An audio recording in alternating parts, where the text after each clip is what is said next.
Hi, I'm Kevin, and this is HFX by Bike, a channel all about getting around Halifax by bike. The Bears Road multi-use path is a relatively new addition to the city's bike network, but it represents the only part that connects the urban core on the peninsula to the suburbs on the mainland. Well, almost connects. More on that later. The original section of the path runs from the traffic-calmed residential street in the east, passing through the overly complex entrance to the mall before continuing down the westernmost section of Bears Road and terminating just after the intersection with Romans Avenue. Cyclists are expected to walk across the bridge spanning the rail cut that lines the peninsula. On the other side of the bridge is a section of path that was installed a little bit over a year ago. This is formally the end of the path as it exists today, but I'll be covering the space between the end of the existing path and the ramp that takes you to Joe Howe Drive, as getting bikes to that point is essentially the main purpose of the path. So normally when I make these Let's Fix videos, there are one or two larger problems that impact the entire infrastructure piece I'm covering. With Bears Road, the basic design is fine, it's mostly specific areas have very narrow safety or convenience issues that worsen the user experience. To make things a little bit easier to follow, I'm going to split the path up into sections and just identify and try to solve problems as I go. Starting in the east, the access ramp to the path is frequently blocked by parked cars. This is an easy fix, and it can involve just adding something like flex posts if we want to be cheap, or if we want to be fancy, you could put something like small garden boxes. Either way, it's an easy fix. The ramp itself has kind of a sharp drop off, and so whenever you go on or come off of the path, your bike tends to jump quite a bit. It's not as bad as some other instances along the path I'll be getting over, but I definitely wouldn't mind if it got smoothed out a little bit. And that's it for the ramp. Okay, the intersection is the trickiest part of the path, and the one that has the real safety issues to manage. It's also ridiculously complicated, trying to manage multiple flows of cars, transit priority lanes, pedestrians, and bikes, all at relatively high volumes. But there are really only a few conflict points between the road and the shared bike and pedestrian path. The first conflict point comes from the two right turn lanes going from East Perimeter Road to Bears Road.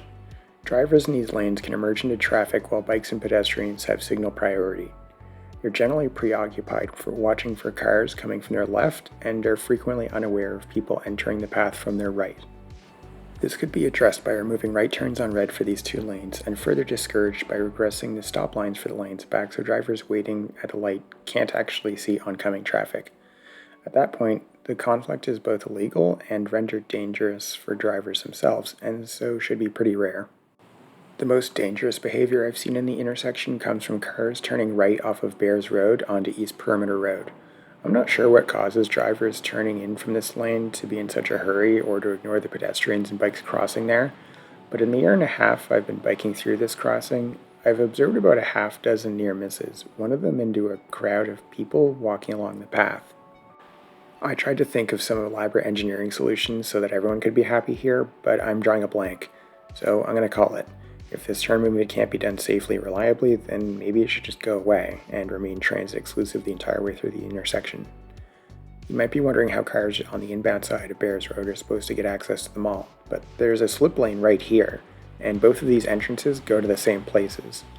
It seems completely fine that the right turn on the East Perimeter Road just gets retired.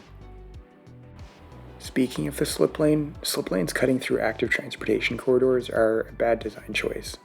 The simplest fix for this is to add a signal in the existing slip lane. It gets set to red whenever bikes and pedestrians have the right of way, and green when they don't.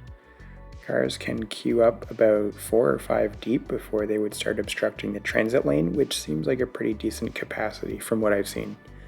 In case you were wondering, something like this already exists on the Dartmouth side of the McDonald Bridge, so this design is not really alien to the city.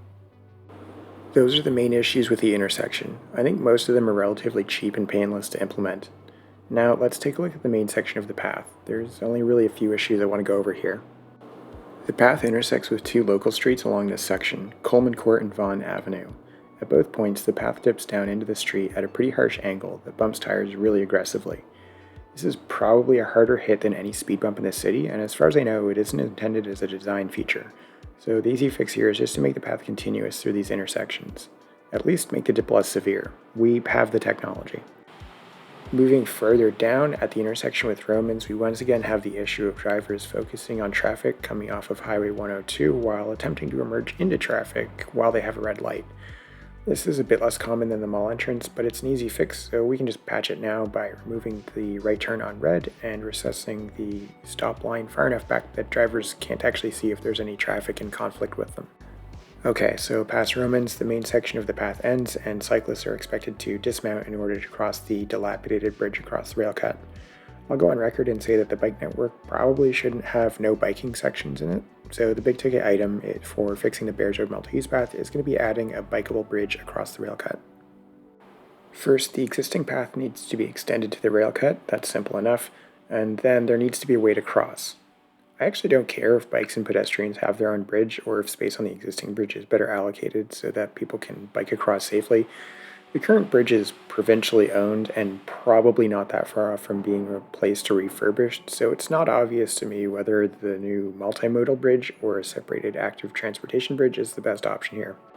A separate bridge can come prefabricated and be relatively cheap depending on how much terrain work needs to be done on either side of the rail cut. This is the bridge spanning the Ingramport connector as part of the St. Margaret's Bay Area Trail, and it cost about $1 million to build, a lot of which was likely to be building ramps on either side of the road, which wouldn't really apply to the rail cut. There's a similar bridge spanning the Timberley Village Parkway, connecting two sections of a golf course. I think it's totally reasonable that the only part of the bike network that crosses a rail cut should get the same level of infrastructure development as a golf course. The last part that I'll go over is on the mainline side of the rail cut. There's a section of path there that's so new it doesn't even show up on satellite photos yet. Here's what that section of path, added late in 2022, looks like. It terminates at Ralston, and from there, bikes detour onto Abbott, and then onto Ashburn, and then onto Elliott, and then link up to a ramp underneath the Highway 102 overpass that connects up to Joe Howe Drive and the Chain Lakes Trail. I would like to simplify this bundle of detours by just making the path continuous. It would run from the rail cut crossing and next to the highway off-ramp to cross Ashburn. I think this section of land is provincial, so they would need to be on board, but otherwise it's just extending the path in roughly a straight line, and that should be pretty simple. The crossing at Ashburn could just be a simple cross ride, but if you wanted to be extra fancy, you could make the path continuous and elevate it across the road, with cars losing priority to pedestrians and bikes.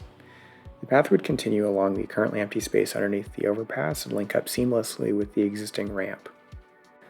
Those are a bunch of easy and a few not so easy ways to improve the Bears Road multi-use path. Let me know in the comments how you would improve it, and if this is your kind of thing, drop a like and subscribe to the channel for more. As always, thanks for watching, and see you next time.